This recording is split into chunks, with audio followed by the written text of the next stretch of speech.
Miles McCarthy received a call from a hiker in Florida who tripped over some lumps in a tree in the woods. It had been 2 years since his mother disappeared without a trace. Something inside him urged him to investigate.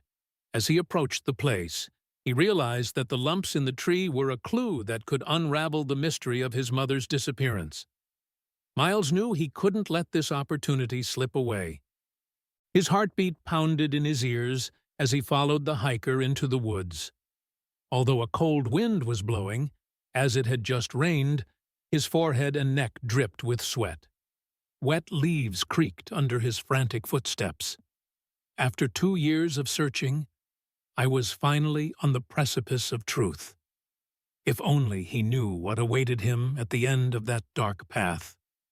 It had been a difficult month for Miles McCarthy, who, like many 20-somethings, was trying to find his place in life. After 2 harrowing years, plagued by nightmares and frequent visits to the therapist, I had finally reached a point where I could start over. Until he got the call that fateful night. Miles had always been a quiet boy. An only child in a loving home, his parents made sure he lacked nothing. He had all the toys and books he wanted, and enjoyed many visits to theme parks that most only dream of. But more than any material gift or trip, Miles had the undying love of his doting parents.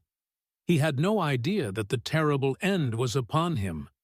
Living in Florida was one of the best things in Miles' life. He loved the beach and the forests, the bright mornings and the rainy afternoons. The institute he attended was perfect, as he was one of the best students academically and athletically. I was living a dream, not knowing that everything was about to fall apart. Miles was 18 years old when his world was turned upside down. His mother, a celebrated botanist who was also his best friend, suffered a heart attack. He and his father took her to the emergency room in hopes that she would survive. After a few hours, the doctor came up with his conclusions. Miles' mother had diabetes, and her hypertension had caused the heart attack. The doctor promised her that she would be fine. She did not know that her recovery would end with her disappearance.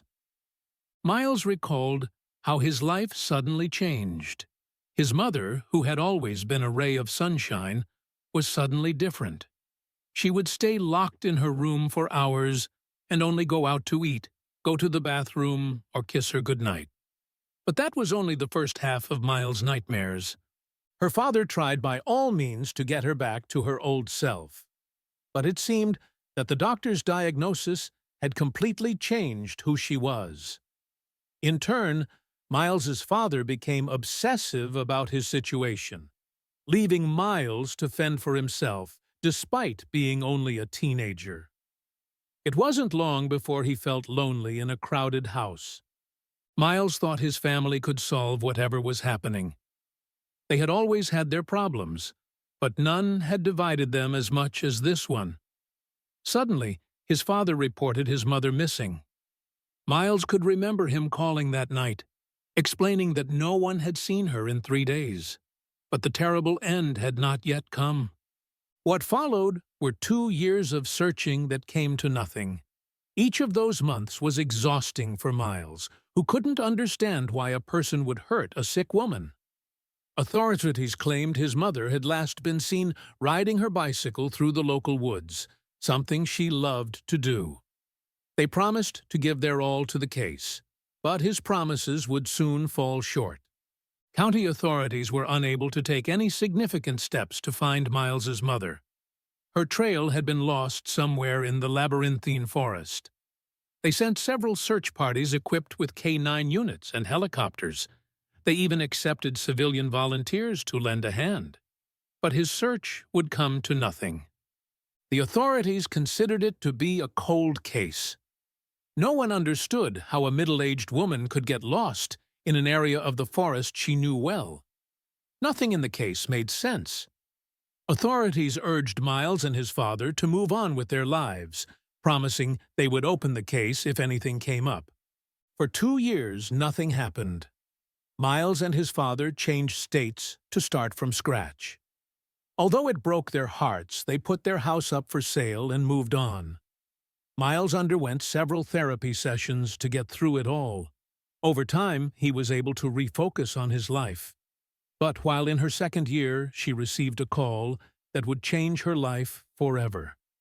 The caller, a 24-year-old hiker named Tim, had been frequenting the region of the woods where the trail of Miles's mother was lost.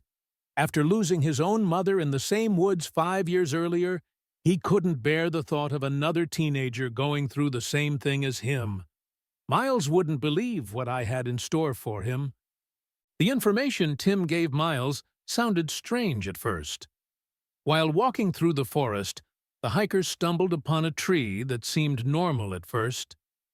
He was deeper in the forest, deeper than he had ever been, and he didn't think he would find something like that in that place. Looking at the tree, it was clear that it held the key to finding Miles' mother. Tim studied the tree closely and was shocked when it confirmed his theories. He took a few photos and ran home, ready to uncover the case. The first place he went was to the local police station to report the matter. But the agents did not give it much importance. After all, how was a tree species going to solve a case that had been frozen for 2 years? Seeing that he would need more immediate help here, Tim headed to the old McCarthy house. I knew they had moved, but I had to find out where. One of your neighbors could help you contact them.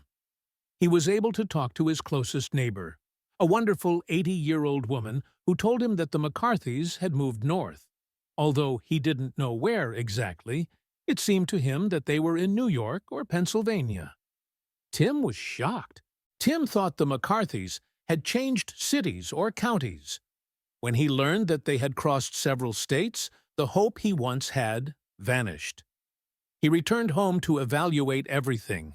If he was right, the tree would help him clear things up. What would come next would require a lot of time and resources. Would it be worth it? Tim wanted to save Miles from what had happened. I hoped to give him a better chance in life thanks to the closure he would find within that forest. What he had found in the forest was mind-boggling. The tree in question was not indigenous to the region, which meant that someone had planted it there. Tim hoped that person was Miles' mother, or at least someone who could lead them to her. Tim took to social media and searched for as many Miles McCarthy as he could.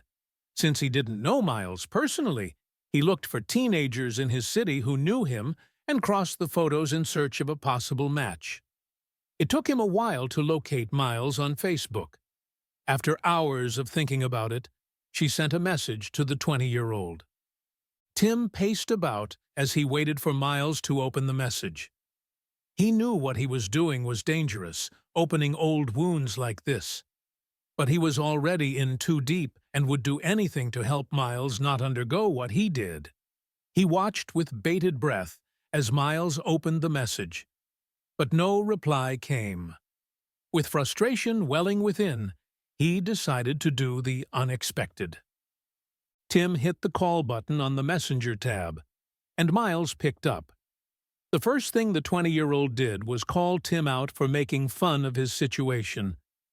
He shared that different people sent him monthly messages mocking him about his mom. But Tim assured him he wasn't in that category. In fact, he'd found something that might breathe life into the cold case. Miles' heart thumped within him. Those age-long bitter feelings that therapy had helped him fight flooded his veins with a vengeance. There was fear, pain, anxiety, helplessness, and crippling desperation that the truth would come out. When Tim asked him if he was willing to fly down to Florida to search out the forest with him, Miles didn't hesitate. With their camping and trekking gear in tow, the two slogged the muddy forest trail for hours, and in the pounding Florida rain. Miles had never been this determined to find something in his life. He didn't even tell his dad the truth about his Florida trip. He only told him he was visiting some old high school friends he hadn't seen since their move 2 years prior. His lies were about to land him in serious trouble. Miles and Tim cut through the thick forest, going up and down the hilly terrain. Miles explained how the police had scoured this area all those months past, and asked Tim why he was so confident that a tree would lead them to the truth. Tim only smiled and said, "You'll see for yourself." Miles believed him because he seemed confident and well-versed in the area. He had no clue what awaited him at the end of the dark trail. The path turned down a steep slope, leading Miles and Tim into the forest's valley, a seemingly endless green, leafy basin. The sun was hanging low in the sky now, dark orange and hidden behind dissipating storm clouds. On their walk, Tim shared how the forest had claimed his mom, saying he understood precisely what Miles was going through. But was his mom's case ever solved? With a sad smile, he explained that it took the authorities 5 years to finally close the case. They found Tim's mom's body within the untamed growth. It was even more painful that the body was about 6 months old, despite Tim's mom having been lost for 5 years. The authorities theorized that she must have survived for 4.5 years, searching for a way home, but passed away due to hunger, thirst, or the elements. But, like Miles' mom's case, nothing seemed to make sense. Listening to Tim's story made Miles realize he wasn't alone. But he was also crushed by the revelation. Tim's mom didn't make it back home. Miles, of all people, understood how painful that was. Wiping away a tear, he hastened his pace. All he needed now was some peace of mind. The only way he'd achieve that was by reaching this mysterious tree Miles wanted him to see. The two men cut through countless trees into the heart of the valley. The sun had fully set now, and they had to use their flashlights to traverse the terrain. Tim suggested they find elevated ground compared to their surroundings to pitch their camp. But Miles's anxiety and need to get to the truth wouldn't allow him to rest for 10 minutes. He was so close to the truth, he could almost taste it. "We continue," he said enthusiastically, walking on, even as Tim warned against trekking at night. "The forest is dangerous at night time," he said. But Miles didn't seem to care. Seeing this as a losing battle, Tim continued with the trek. It was only a short time before they came to a clearing. He placed a hand on Miles' shoulder, stopping him. "We're here," Tim said, and flashed his light at the center of the clearing. Before them, there gleamed the wet leaves of the tree in question. It was younger than the growth around Tamer. One look at it, and Miles knew precisely what Tim had meant by, "You'll see for yourself." He ate back a cry, his stomach heating. Only one thing could explain what he was looking at. "This tree isn't indigenous to this place," Miles croaked, and Tim exclaimed aloud, "Yes!" He stepped closer and added, "Someone planted it, and recently too." He pointed around the circular clearing. "All of this. Someone cleared all of this." "It must have been my mom," Miles wanted to say, remembering his mother was a botanist with an undying love for plant life. But his words turned to ice on his tongue when a figure materialized from the darkness. "Mom?" he stammered. The woman emerged from the forest's darkness, locking eyes with Miles. Her hair was a matted mess in loose braids, and her clothes were a bit dated. But she wasn't covered in dirt or scratches. She seemed in control in a situation where many would have lost their minds a long while ago. "Miles!" she called, and Miles's heart almost burst in his chest. He tore forward, hugging the woman tightly. It was his mom, and he couldn't believe he'd found her. But when another door closes, another opens. Finding his mom alive could only mean one of two things. She'd either run away from home, not wanting anything to do with Miles and his dad, or had truly been lost and couldn't find a way home. Miles knew he needed to get to the root of the matter, But after 2 years without his mom, he figured he could let the questions rest for a night. He felt alive now that he'd found his mom. All those months of pure torture could burn in hell now. He had no idea that his world was about to turn upside down. "It's dangerous out here," Miles's mom said, beckoning Tim closer. "I saw your flashlights and thought you were lost hikers. People rarely come this deep into the forest for a good reason. It's easy to lose your way, fall into some pit, or worse, end up as some animal's dinner." Tim swallowed a lump of air, making the woman chuckle. "But it's okay now. We are safe." Taking Miles's hand, she asked if they wanted to go to her place. Miles and Tim followed Mrs. McCarthy through the dark, twisted trees. The ground was still covered in mud. The sound of swaying trees, bird and cricket chirps, and frog croaks blanketed the whole area. The woman led them to another clearing.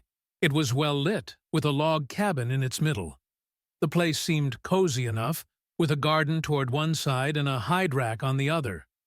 But that wasn't all.